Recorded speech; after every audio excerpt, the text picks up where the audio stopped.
السلام عليكم ورحمة الله وبركاته. أنا عبد الله عبد الرحمن من قناة كشرة المخالف. طبعا الحلقة دي مميزة جدا جدا جدا، يمكن هتبقى أهم حلقة في مشواري على الإنترنت واليوتيوب، لأن معايا أبويا والمربي الفاضل وأب كل الجيل بتاعنا. كلنا اتعلمنا منه، قبل ما نتعلم منه في الكورة اتعلمنا منه الأدب والاحترام، وإن إزاي نبقى قدوة. القدوة والمثل الأعلى عم الحاج صبحي عبد الغني. أهلا بحضرتك يا عم الحاج. أهلا وسهلا مرحبا. والحقيقة أنا مش مصدق نفسي إن أنا موجود مع حضرتك النهاردة، ومش مصدق نفسي إن حضرتك وافقت إنك تقعد معايا القعدة دي، لأن حضرتك مش كنت أستاذي، حضرتك كنت يعني أستاذ لأساتذتي، ودي حاجة كبيرة أوي أوي أوي أوي. وبصراحة يعني ربنا يديك الصحة، وأنا بالنيابة عن كل الأجيال اللي فاتت بقول لك شكرا. شكرا على كل حرف حضرتك علمته لنا، على كل أدب واحترام وأخلاق عالية حضرتك علمتها لنا. حضرتك مش بس علمت الجيل بتاعنا، حضرتك علمت الجيل بتاعنا والأجيال اللي قبلها والأجيال اللي بعدنا.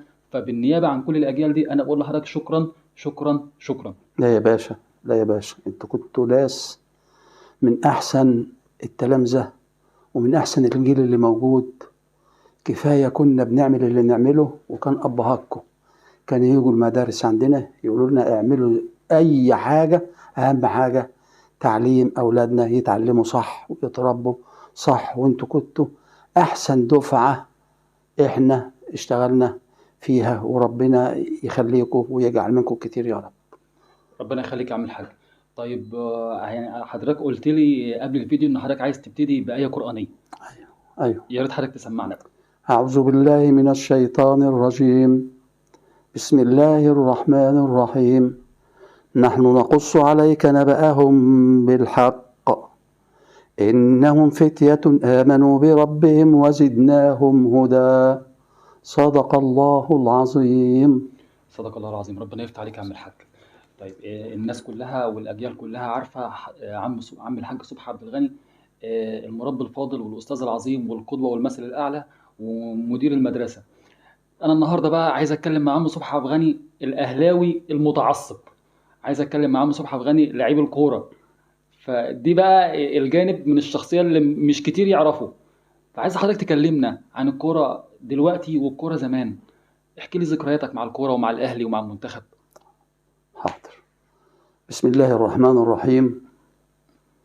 الأول احنا كنا في مركز الشباب، كنا معتمدين على نفسنا اعتماد كلي في جميع المصروفات، وكنا من جميع البلاد اللي حوالينا، من كفر شبين لغاية سنديون لغاية كفر النخلة، دي كلها كنا بنروحها على حسابنا على عربية كارو، كانت ملك الله يرحمه الحاج إبراهيم عامر، الله يرحمه. وكان بيسوقها راجل غلبان اسمه كنا مسمينه عمي فرج العرباجي. كنا بناخدها ب10 قروش وكنا نلمهم من بعض. يعني يعني بتجمعوا مع بعضكم كلكم 10 قروش؟ اللي يتجمع في الاخر اللي يتجمع 10 قروش 5 قروش كنا بندفع أجرة بتاع الكرو. يعني مثلا حضرتك لوحدك كنت بتدفع قد ايه؟ لأن كنت بدفع تعريفة، أو ما كانش معايا كان زمايلي كانوا يدفعوا لي. هي ايه التعريفة دي يا عم الحاج؟ اللي هي نص القرش. نص القرش؟ نص القرش. معايا؟ ماشي. طبعا عملة كانت ايه الأول. ومن حبنا للكورة ومن احترامنا لبعض، كان جيل غزا جميع البلاد اللي حوالينا وهزم أكتر البلاد اللي حوالينا. ليه؟ كنا مجموعة قلبنا على قلب بعض، كنا نسمع كلام الكبير فينا، وكان الكبير فينا كان ربنا يديله الصحة الأستاذ صلاح عبد الهادي مطر، ربنا يشفيه. آمين يا رب العالمين. ده كان بيعتبر هو الكابتن بتاعنا، وكنت أنا أصغر واحد في الفرقة، أنا والمرحوم حمدي الزيات أخو الأستاذ درويش وأخو عم الحاج إسماعيل الله يرحم الكل. طبعا احنا كنا بنسمع كلام القائد قوي قوي قوي قوي. يمكن أما كنا عاوزين نتنفس، مش هتصدقوا انتوا، مجرد ما يبص لنا كده اهو في قلب الملعب ما كناش نقدر نملك أعصابنا خالص خالص. ليه؟ كنا بنحترم الكبير قوي قوي قوي. إنما بعد كده يعني ربنا يسلم يا رب. امين يا رب العالمين. ذكرياتي في الكوره، احنا كنا بنحب الكوره قوي قوي قوي قوي. مثال بسيط، اما يكون عندي تكبيش ملح في الغيط كان يجي الاستاذ حمدي الزيات ويجي شعبان مكي، دول كانوا اصغر ناس، وكان يجي شحات عبد الظاهر وفتحي ابو زيد، كانوا يجوا نخلص الشغل الغيط عندي اذا كنت هكبش حبه ملح نخلصوا الضحويه علشان العصريه احنا رايحين اي بلد نروح نلعبها. من ضمن حاجات حبنا للكوره كانت هي الشاغل بتاعنا، ما كانش في حد لا يدخن سيجاره، المجموعه بتاعتنا بالكامل ما كانش في حد يدخن سيجاره نهائي نهائي نهائي. من ضمن الطرائف رحنا مره، كان الكابتن بتاعنا صلاح مطر، صلاح عبد الهادي مطر، استاذ صلاح، المرحوم درويش حسن الزيات، اصغر اتنين كان صبحي عبد الغني ابو خالد وحمدي حسن الزيات، وكان معانا الله يديله الصحه الاستاذ محمد جوده، كان بيقعد كان حارس مرمى، وكان الاستاذ صلاح عثمان البجاوي الله يرحمه ويسامحه، والاستاذ يحيى حسن زكي اللي موجود دلوقتي، دول كانوا بيبقوا سير الدباك موجودين معانا. يعني مبدئيا بس الحاج محمد جوده حارس مرمى، عشان بيقعد يحكي لي، خلي بالك بيقعد بقعد معاه كده يقعد يحكي لي، بيقول انا جبت جوان وعملت بتاع، هو كان حارس مرمى. كان حارس مرمى، دي حضرتك شهاده بتقول ان هو كان حارس مرمى. حارس مرمى عشان لما يقعد معايا يقول انا بجيب جوان وبعمل، وحارس مرمى 100 بيستغل فرصه بان انا ولا شفت حاجه ولا حضرت حاجه، ويقعد يقول انا بجيب جوان وبعمل لا ده الاستاذ محمد جوده كان من احسن حراس المرمى، ربنا يديه الصحه، على مستوى البلاد اللي حوالينا، ربنا يديه الصحه. رحنا مره نلعب في كفر النخله، خدنا العربيه من هنا على كفر الجمال ونزلنا على خلوه عبد النبي، وفضلنا ماشيين ماشيين ماشيين ماشيين لغايه طريق صغير كده دخلنا على كفر النخله. رحنا لقينا الملعب موجود والعمده بتاعهم موجود، قال ان غلبتوا البلد انا هغديكم فطير مطبق.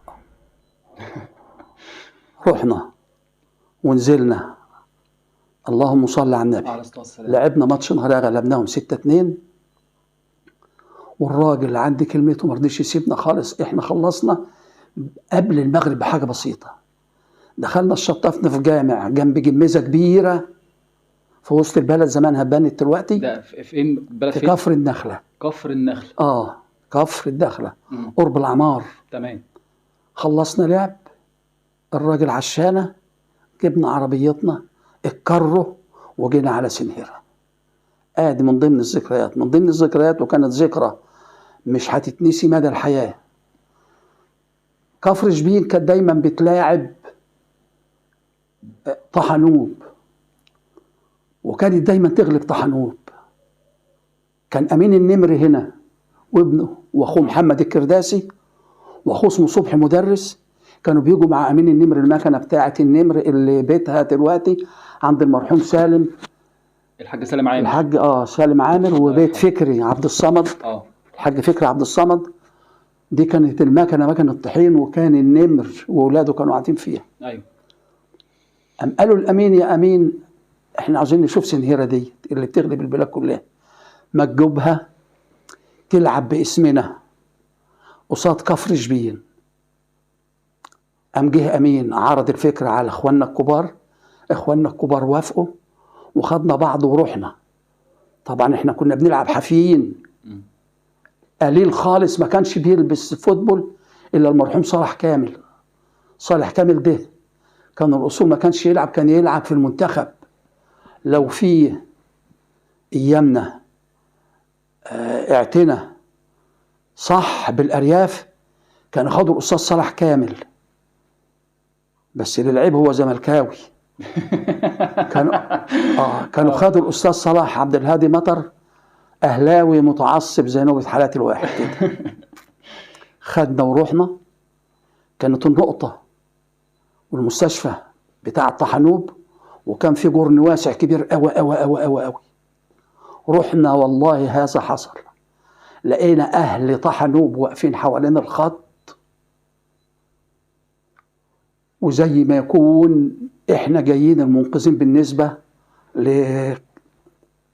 اسمها طحنوب. ده الكلام ده كان سنة كام يا عم الحاج ده تتذكر؟ كان في السبعينات. في السبعينات. بس طبعا الذاكره معلش اه مش ربنا يديك الصحة يا عم الحاج، ربنا يديك الذاكره الصحة. مش بس في السبعينات. في مم. اواخر السبعينات مع اوائل الثمانينات. امم والسلام نزلنا يا عم الحاج، وكان في راجل اسمه عم حمزه، بنته متجوزه في سنهيره هنا، مجد البطحيش. تمام. الراجل ده كان يحب سنهيره قوي قوي قوي، وقف وحشد الناس، واقسم بالله ان غلبته اللي هنعمل لكم زفه كبيره في كفر في طحا. والسلام احنا نازلين مننا حافيين ومننا لابسين. وكان محمد الكرداسي اخو امين كان بيلعب معانا سرد باك معايا ورا.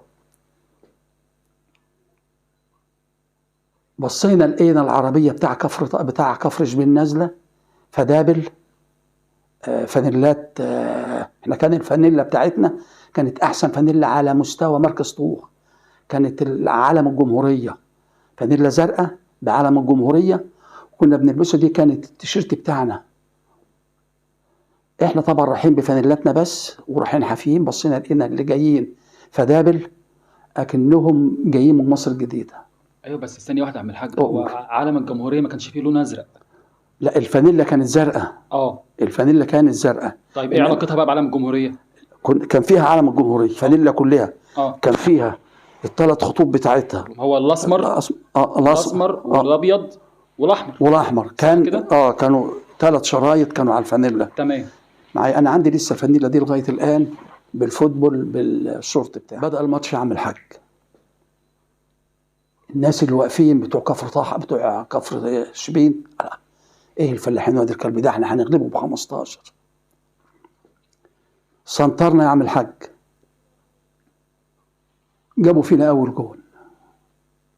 لقيت بتوع كفر شبين الهيصه والزغاريط والايه كانوا بيجوا، كانوا صقر زي كان الاول خالص نمول وسنهيره ما كانوا يلعبوا مع بعض. ايوه. انما دلوقتي الحمد لله البلدين اخوات، احنا متجوزين منهم وهم متجوزين مننا. طبعا واحنا اخوات طبعا. دلوقتي العلاقه بيننا وبين نمول اكننا بلد واحده، وهي طول عمرها طبعاً. بلد واحده. تحياتنا كلنا طبعا، تحياتنا لنمول وكل اهالينا في سنهيره، كل اهالينا في نمول، وكل اهالينا في كفر طحا وكفر العمار وكفر شبين وكل البلاد اللي حوالينا كلهم اهالينا طبعا وبنحييهم. اتفضل يا عم الحاج اتفضل. الماتش بدأ غلبونا 1-0 في 3 دقايق الاولين، هو راح مدخل الجول. الله يرحم صلاح كامل، استاذ صلاح مطر، وكان درويش في الوسط، وحمد الزيات وينج، وانا كنت ورا خالص، انا ومحمد الكرداسي اخو امين النمر. ايوه. من طحا. تمام.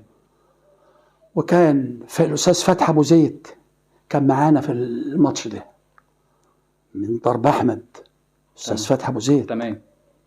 هم جابوا الجون الهيصه، سنطرنا يعمل حاجه جون سنتر، هوب صلاح مطر كان احسن واحد يدي توزيع الكور، زيه زي قفشه الوقت بالظبط، او زيه زي حسين الشحات في رمي الكور. تمام. نسنتر هوبا تيجي جون، نبص نلاقي ضرب النار يشتغل. طلعنا التايم الاولاني 4-1. الشوط الاولاني. 4-1 لسنهيره. 4-1 لطحا. ما احنا كنا بنلعب باسم طحا. احنا كنا معلش ده انا نسيت. احنا بنلعب باسم طحا دلوقتي. كنا بنلعب باسم طحا. معايا. بس هناك بتوع كفر شبين عرفوا ان احنا منين؟ من سنهيره. سنهيره، وهم جايبيننا يخلصوا طار منهم وبين بعض. ايوه. والسلام يا عم الحاج. الماتش بدأنا الشوط الثاني، جبنا جونين، والله ضرب النار نهاريها لو كنت تشوف المنظر ما حاجه يعني. ونخلص الماتش نهاريها 6-1، وبكده اسم سنهيره اتعرف في نوى، ورحنا لعبناها وغلبناها. كفر طحا اللي بنكنلها وبيقول لنا هنا كل سنه. طبعا حبايبنا معايا. بقوا يقول لنا عرفوا. كفر شبين نفسها جات لنا هنا ولعبت معانا هنا في الدوره كذا مره. بس احنا معلش احنا بعاد غصب عننا الظروف الصحيه. وربنا يخلي الجيل اللي موجود. ربنا يديك الصحه يا عم الحاج. وربنا يديهم الصحه. بكده احنا تعرفنا في الجزء الشرقي ده كله. اه نيجي بقى على الجزء الغربي، البلد اللي جنب أرقشان ده اسمها ايه؟ ترسا. لا بعد ترسا. اجهور. أجهور. جينا أجهور الكبيرة.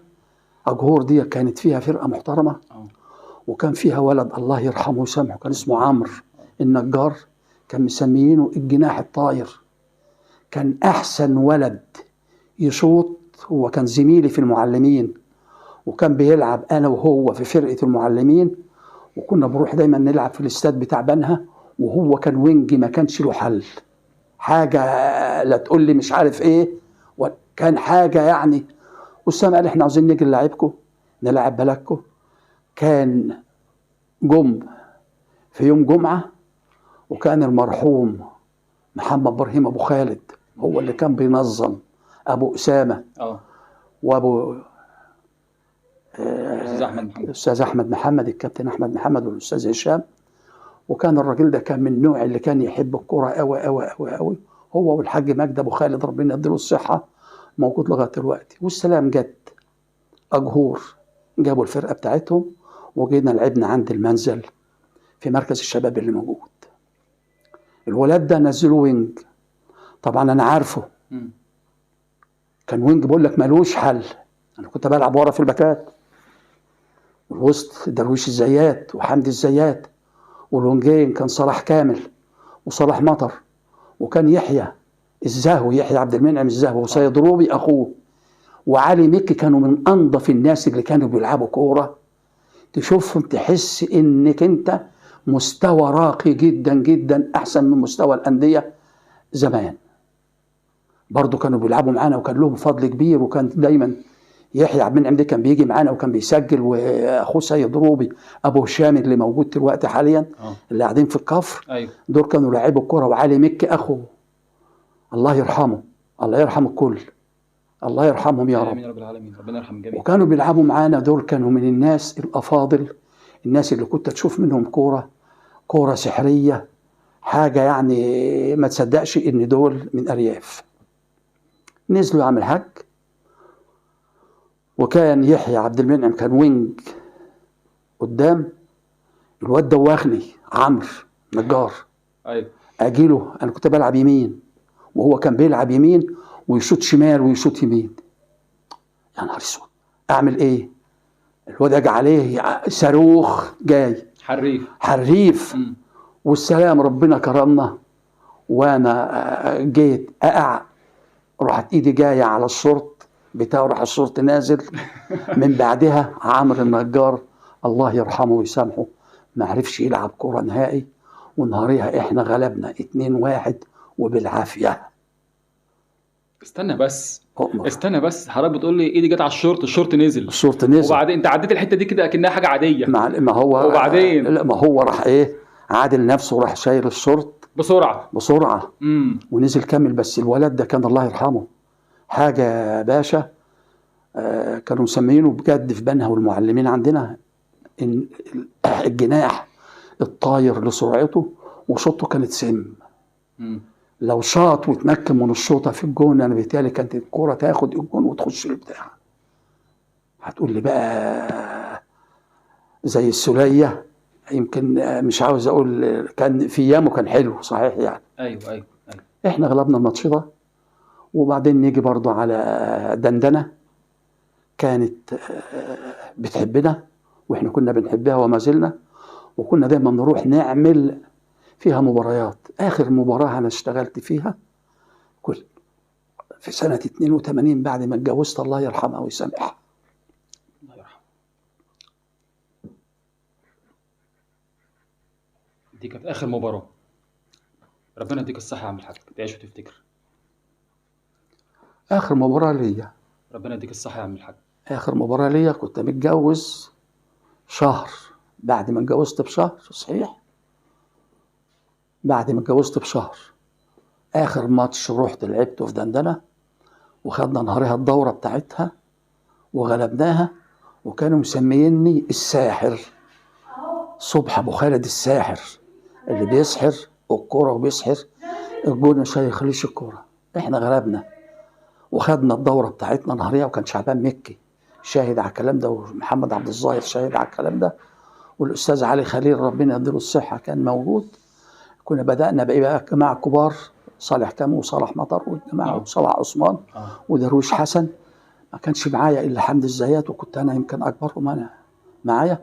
بدأنا في خلق جيل بعدنا، جه بقى بعدنا لحقنا أبو الروس اسمه طارق كابتن طارق لحقنا. وبرضه لحقنا في حبة ولعب برضه معانا، وكان شعبان مكي برضه لعب معانا.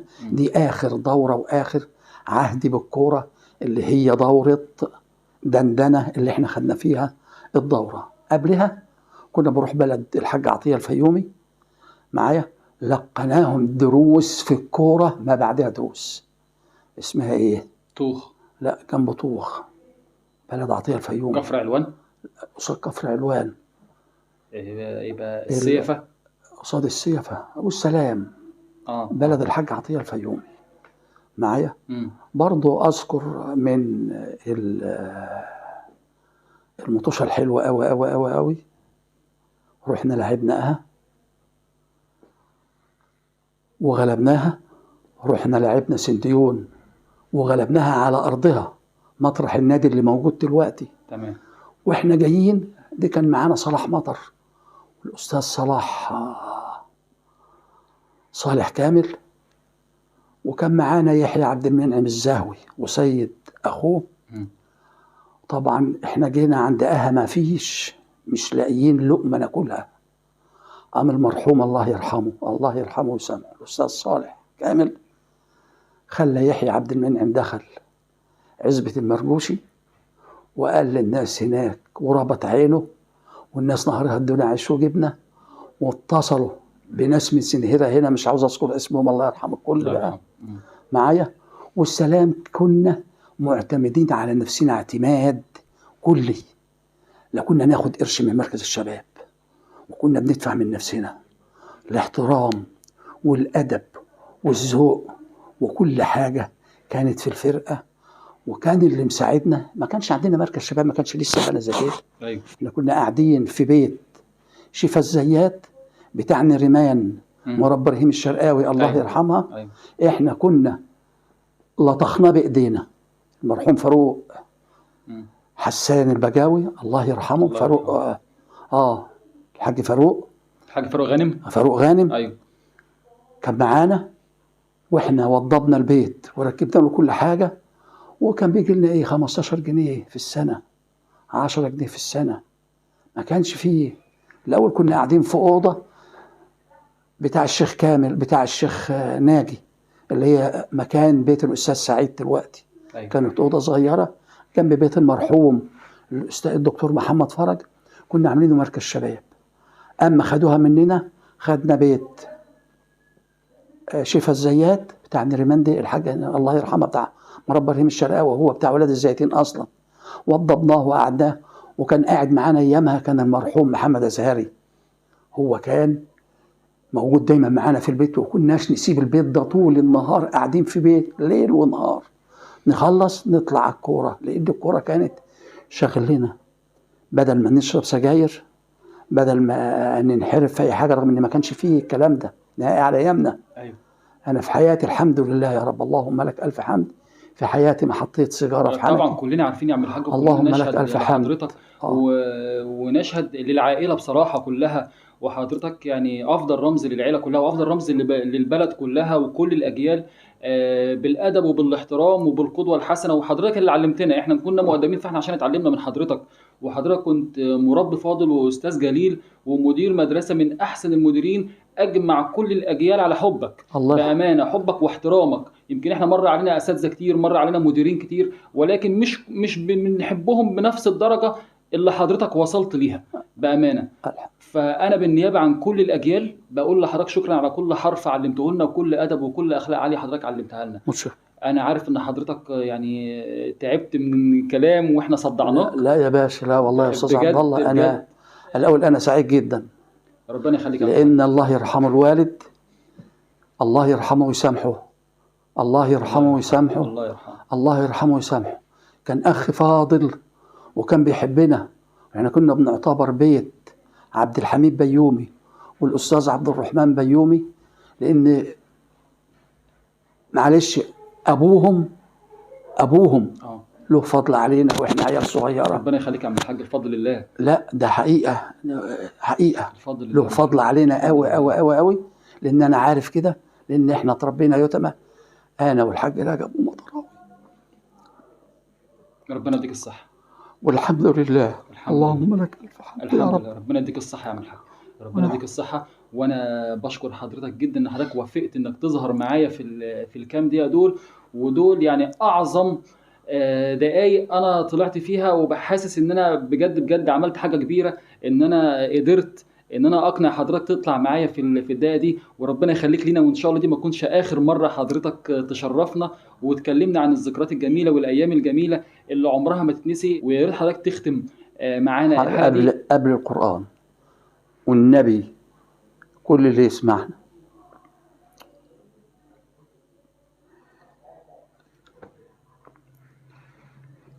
يقرأ الفاتحة بأمانة للحاجة سعدية فرج عبد الصمد مطر، وأخويا الحاج رجب، وأخويا مطراوي، والحاجة رضا مرات الأستاذ مطراوي، والحاجة سعدية مراتي بنت فتحي عبد الصمد، أطهر وأحسن زوجة. ونقرأ لها الفاتحة كلنا، وأنا هقرأ لها الفاتحة أنا والأستاذ. بسم الله الرحمن الرحيم، الحمد لله رب العالمين، الرحمن الرحيم، مالك يوم الدين، إياك نعبد وإياك نستعين، اهدنا الصراط المستقيم، صراط الذين أنعمت عليهم غير المغضوب عليهم ولا الضالين، آمين آمين آمين. والله يرحمك كل يا رب. ومتشكرين يا باشا، وربنا بحقك يا النبي ما يحرمنا من أمريكم، ويخليكم ذخر للبلد، وتبقى كده البلد تنهض بكم، لأن احنا بكم واحنا لكم. ربنا يخليك. والسلام عليكم ورحمة الله وبركاته.